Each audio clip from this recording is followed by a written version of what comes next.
This is Larry Bonaroto from LarryOnLearning.com, and this is your Morning Minute. How do you measure success?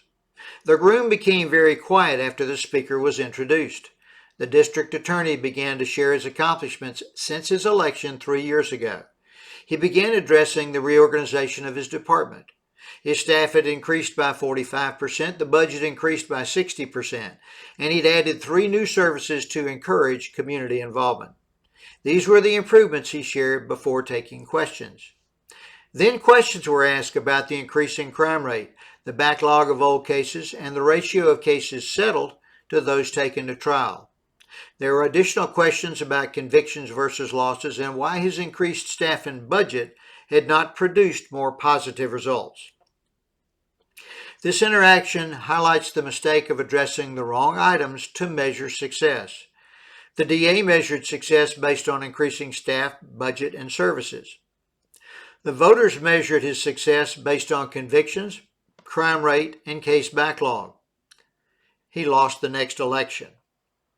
To effectively measure success, you must first set SMART goals, S-M-A-R-T. They must be specific, measurable, accountable, realistic, and timely.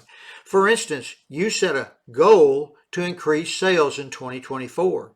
To be a real goal, you must set a monetary amount or a percentage increase over last year. That would be specific and measurable. Who will be responsible for achieving that goal? That is accountable.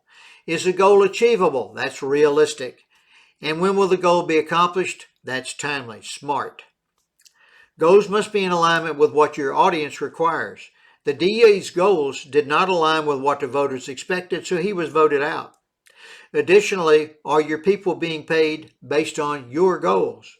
For instance, if your business goals include increasing sales by 20% for 2024, but your manager is being paid strictly on net profit, then these goals are not aligned. For example, in 2000, a new GM was installed at a failing dealership. His compensation was based 100% on net profit. In 2001, net profit was 5 times higher than in 2000. In 2002, net profit was 8 times higher than in 2000. In 2003, he was replaced. The owner stated that all he had ever accomplished was increasing profit, the exact amount on which he was being paid. The owner shared that he expected much more than greatly increased profit. What he expected and what he paid for were not aligned. What you pay for must align with your goals. Remember, you only get what you pay for. To summarize, set your goals based on the correct expectations. Be sure to follow the SMART qualifications, communicate these to your team, then measure the items that are aligned with your goals. So I ask again, how do you measure success?